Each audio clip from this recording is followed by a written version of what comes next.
Okay, तो question number 32 इसमें कह रहा है two particles A and B each carrying a charge Q are held fixed with a separation D between them. तो एक particle है ए और इसके ऊपर चार्ज है क्यू, दूसरा पार्टिकल है बी और इसके ऊपर भी है चार्ज क्यू, और इन दोनों के बीच की जो दूरी है, जो सेपरेशन है, वो है डी। ओके, सो मैंने स्मॉल क्यू लिख दिया है, एक्चुअली ये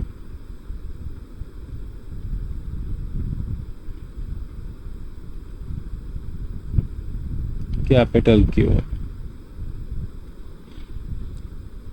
A particle C having mass m and charge small q is kept at the middle point of the line AB।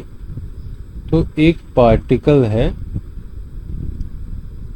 जिसकी मास दी हुई है और चार्ज भी दी हुई है। मास m है और चार्ज q है, ठीक बीच में है इन दोनों के। If it is displaced through a distance x perpendicular to AB, what would be the electric force experienced by it। तो कह रहा है कि इसको x डिस्टेंस ऊपर शिफ्ट कर दिया जाए, यानी जो नई अरेंजमेंट होगी वो कुछ इस तरह से होगी। यहाँ भी Q होगी और पहले यहाँ था और यहाँ से मान लो x ऊपर कर दिया, तो अब जो हो गई ये मास m, Q, ये A, ये B, और ये कितनी डिस्टेंस ऊपर गई है, x डिस्टेंस ऊपर गई है।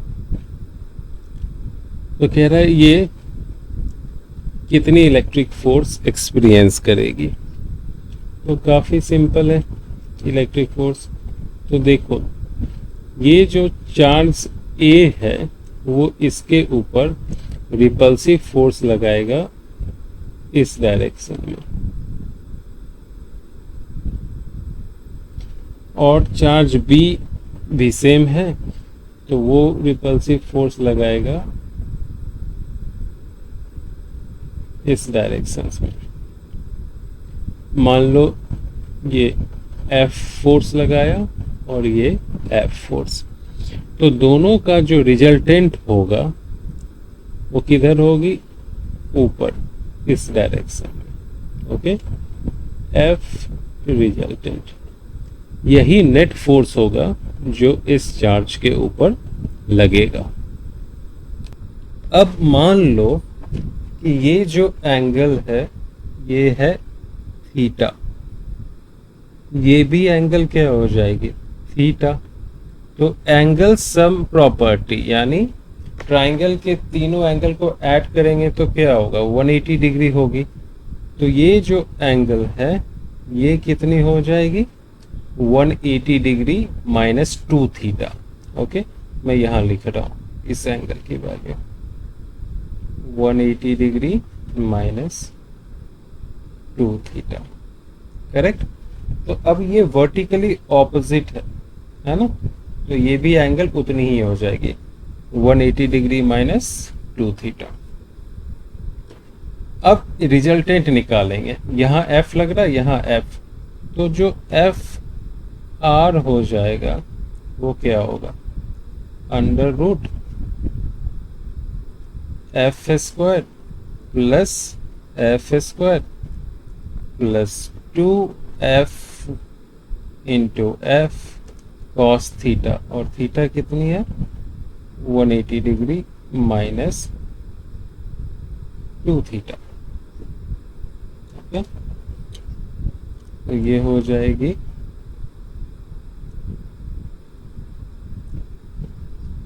2f² plus 2f², 180 degree minus theta. Cos के केस में क्या होता है? Minus cos theta. तो ये हो जाएगा माइनस कॉस 2 थीटा। ओके, मैं अब बाकी का काम यहाँ कर रहा हूँ। तो आप यहाँ से 2f² कॉमन ले लोगे तो क्या बचेगा? 1 माइनस कॉस 2 थीटा। तो बाहर क्या आ जाएगी? f, क्योंकि स्क्वायर में है, और 2 का √2 बाहर आ जाएगा। तो यहाँ क्या बचेगा? 1 minus cos 2 theta. 1 minus cos 2 theta. 1 minus cos 2 theta को बोलते हैं 2 साइन स्क्वायर थीटा। ठीक है, तो ये हो जाएगी √2f, और यहाँ रूट के अंदर, और ये हो जाएगी 2 साइन स्क्वायर थीटा।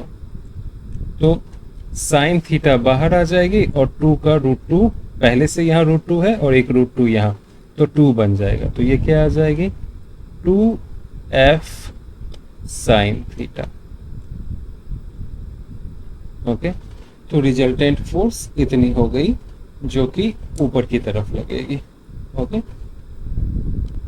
अब यहां से साइन थीटा की वैल्यू क्या आ जाएगी?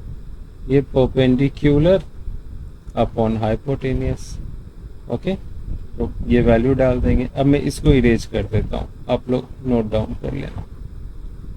जगह की कमी है इसलिए इरेज करनी पड़ेगी।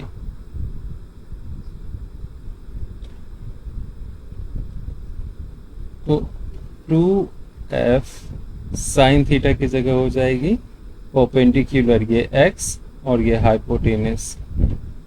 सो x और पाइथागोरस थ्योरम यूज करो, ये हो जाएगा x² प्लस ये यहाँ से यहाँ तक पूरी d है, तो ये डिस्टेंस हाफ है, तो ये हो जाएगी d/2। तो d/2 का whole square, that is d²/4। Okay, तो इतनी जो फोर्स लगेगी वो इस पार्टिकल पे लगेगी और अपवर्ड लगेगी। अब F को क्या बोल सकते हैं? F जो है इन दोनों के बीच का फोर्स है या इन दोनों के बीच का फोर्स है। तो कूलम्स लॉ का यूज करके आप F निकालोगे। F क्या होगा? 1/4πε0 Q1 that is Q, Q2 that is small q by इन दोनों के बीच जो डिस्टेंस है वो कितनी है? √x² प्लस d²/4 का होल स्क्वायर। तो ये ही डिस्टेंस है, तो यहाँ लिखेंगे √x² प्लस d²/4 का होल स्क्वायर। ये हो जाएगी f। तो अब हम इसको यहाँ पे रख देंगे। तो ये हो गई 2, ये हो गई 1/4πε0 q इंटू क्यू बाई, अगर इसका स्क्वायर करोगे तो ये डायरेक्ट आ जाएगा x² प्लस d²/4। करेक्ट। अब ये हो गई 2f हो गई। अब ये वाली वैल्यू रखनी है, इतनी वैल्यू। मैं इसको रखूंगा x/√x² प्लस d²/4। तो ये हो गई 2qx upon 4πε0 x² d²/4 raised to 3/2। Okay, अब सवाल बी में देखो क्या कह रहा है। Assuming x is very very less than d so that this force is proportional to x। तो अब यहाँ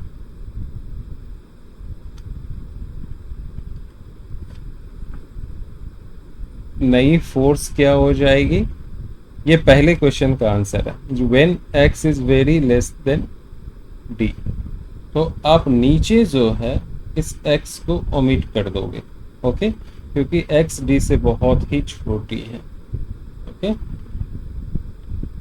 तो ये हो जाएगा 2 और ये हो जाएगा qx upon 4 pi epsilon not, x 0 हो जाएगी, तो ये हो जाएगा d/2 का होल स्क्वायर, d/2 का होल स्क्वायर रेज टू 3/2।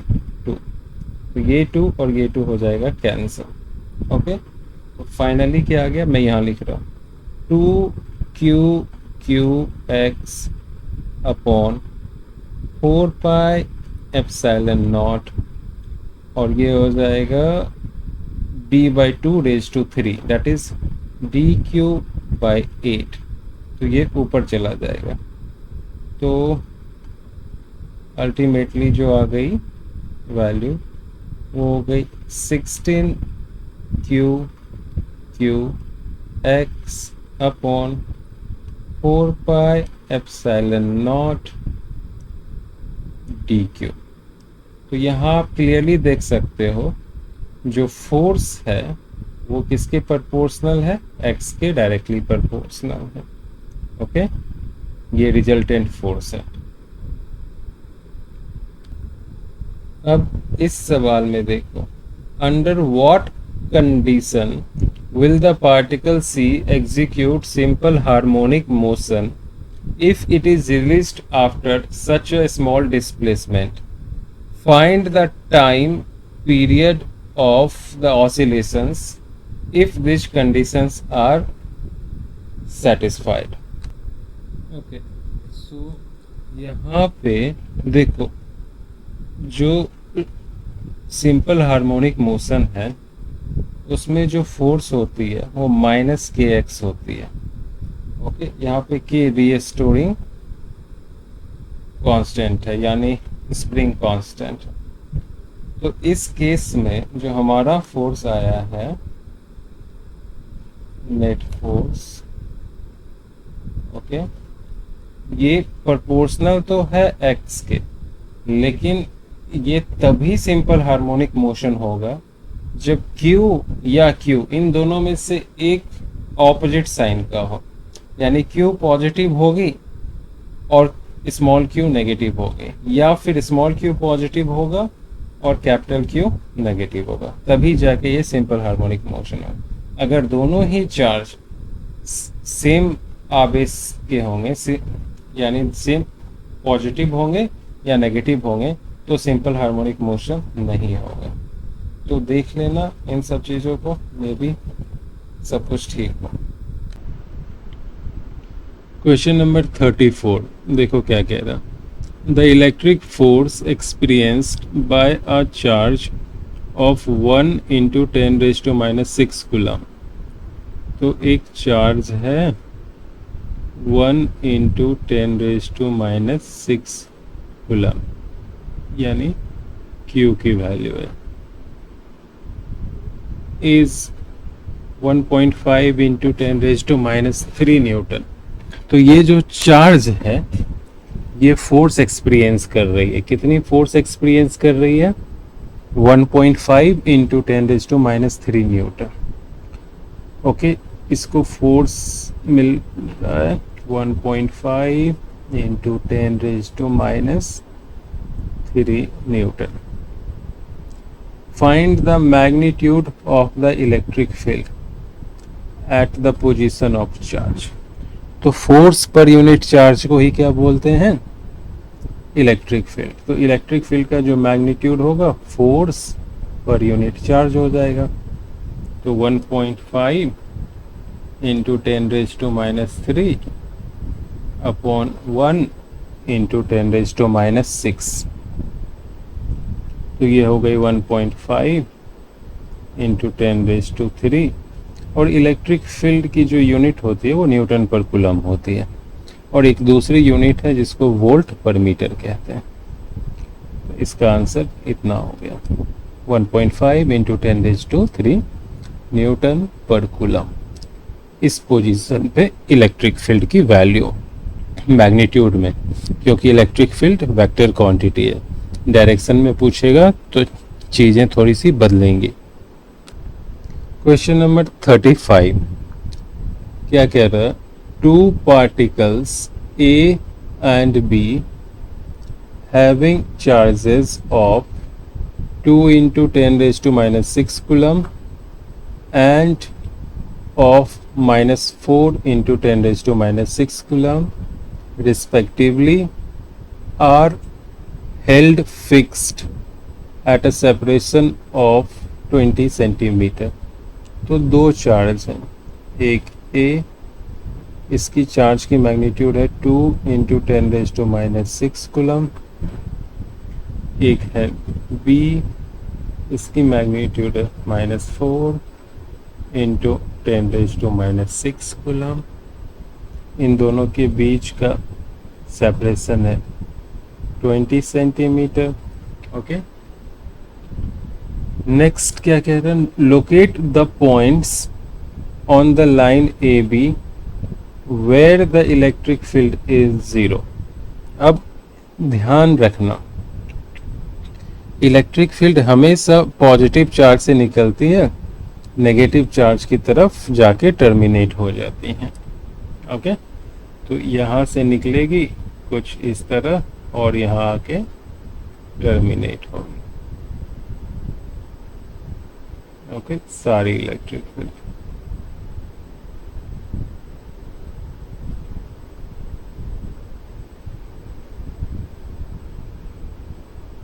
अब आपको माइक्रोस्कोपिकली समझना पड़ेगा। नॉर्मली मैंने बता दिया क्या होता, माइक्रोस्कोपिकली समझो, सिर्फ इस चार्ज को ध्यान से देखो, पॉजिटिव चार्ज को। तो इलेक्ट्रिक फील्ड इधर निकलेगी, इधर निकलेगी, इधर निकलेगी, इधर निकलेगी। यहाँ पे नेगेटिव चार्ज है तो इलेक्ट्रिक फील्ड कॉन्सेंट्रेट होती है ऐसे, यहाँ पे ऐसे, यहाँ पे ऐसे, यहाँ पे ऐसे। तो अब डायरेक्शंस को ध्यान से देखो और समझो इलेक्ट्रिक फील्ड कहाँ जीरो होगी।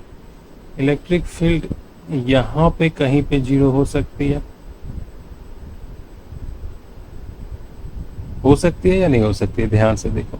क्यों? क्योंकि यहाँ पे इलेक्ट्रिक फील्ड की डायरेक्शन ऐसी है और नेगेटिव चार्ज की वजह से, पॉजिटिव चार्ज की वजह से ऐसी है, तो एक दूसरे को कैंसिल कर सकते हैं। अगर आप यहाँ कोई पॉइंट है तो यहाँ पे इस चार्ज की वजह से इलेक्ट्रिक फील्ड की डायरेक्शन इधर है और इस नेगेटिव चार्ज की वजह से इलेक्ट्रिक फील्ड की डायरेक्शन इधर है, वो भी कैंसिल करके जीरो कर सकते हैं। तो इस वजह से दोनों ही चार्ज के बियॉन्ड इसी लाइन में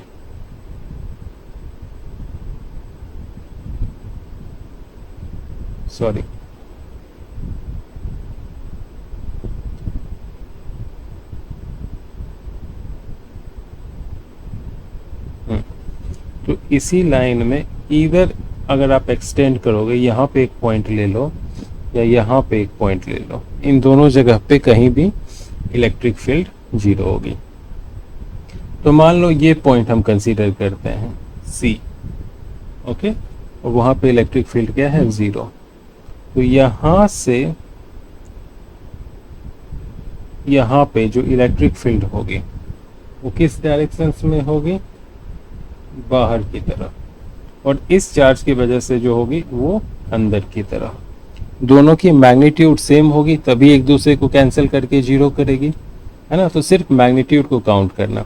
तो इसकी वजह से जो मैग्नीट्यूड होगा इलेक्ट्रिक फील्ड का वो हो जाएगा 1/4πε0 चार्ज 2 इंटू 10⁻⁻6 और डिस्टेंस 20 सेंटीमीटर, और ये जो डिस्टेंस है मान लो ये है x, तो 20 + x का होल स्क्वायर इक्वल टू, इसकी वजह से जो इलेक्ट्रिक फील्ड होगा वो क्या हो जाएगा, सिर्फ मैग्नीट्यूड काउंट करना है। तो 4 इंटू 10⁻⁻6 और 1/4πε0, और ये जो डिस्टेंस है वो है सिर्फ x²। ये कैंसिल, ये कैंसिल, ये कैंसिल, ये कैंसिल, ये 2 से 2 टाइम में। तो आया क्या, 1/20 प्लस एक्स का whole square equal to 2/x²। दोनों रूट ले लो, स्क्वायर रूट ले लो, तो 1/20 plus X equal to √2 plus X. तो आप यहाँ x लिखो, ये हो गई 20√2 प्लस √2x। यहाँ आ जाएगा x कॉमन, तो 1 माइनस √2 इक्वल टू 20√2। तो x की वैल्यू हो जाएगी 20√2 अपॉन 1 माइनस √2। ठीक है, तो यहाँ से जो इसकी डिस्टेंस होगी चार्ज की वो इतनी हो जाएगी।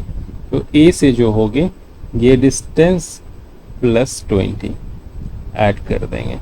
ओके, तो आंसर डिफरेंट फॉर्म में आ सकता है, आपको सिर्फ कॉन्सेप्ट समझना है।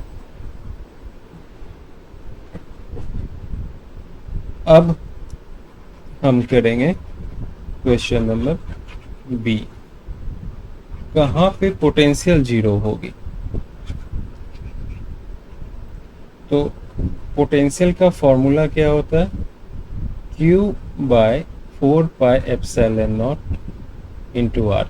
यानी अगर एक चार्ज यहाँ है, उसकी मैग्नीट्यूड Q है, तो कहीं भी r डिस्टेंस पे, यानी इस पॉइंट पे जो पोटेंशियल होगी वो क्या होगी, Q/4πε0 r।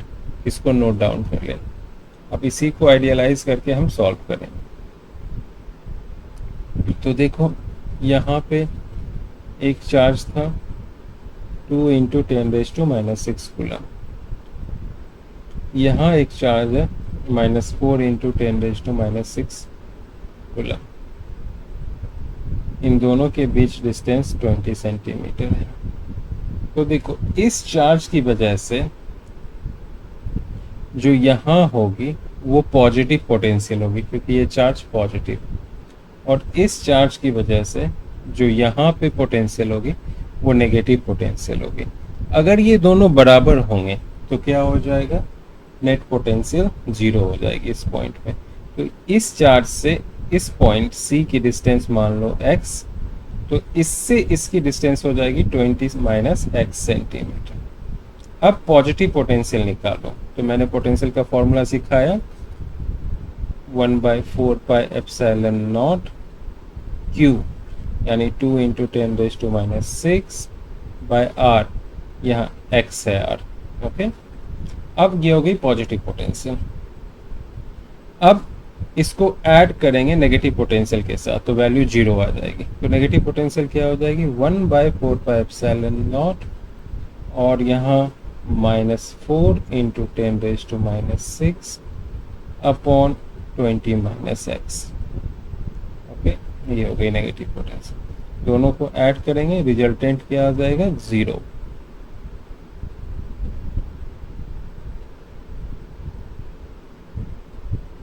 करेक्ट। तो अब हम कॉमन ले लेते हैं, 1/4πε0 2 × 10⁻⁶ कॉमन ले लेंगे, तो यहाँ हो जाएगा 1/x minus 2/20 - x equal to 0। 1/x minus 2/20 - x equal to 0। So 1/x equal to 2/20 - x। तो अब इसको यहाँ, इसको यहाँ, तो आ जाएगा 2x equal to 20 - x। So 3x equal to 20, x equal to 20/3 centimetre. तो शुरुआत A से 20/3 सेंटीमीटर पे नेट पोटेंशियल 0 हो जाएगी। यही सवाल था।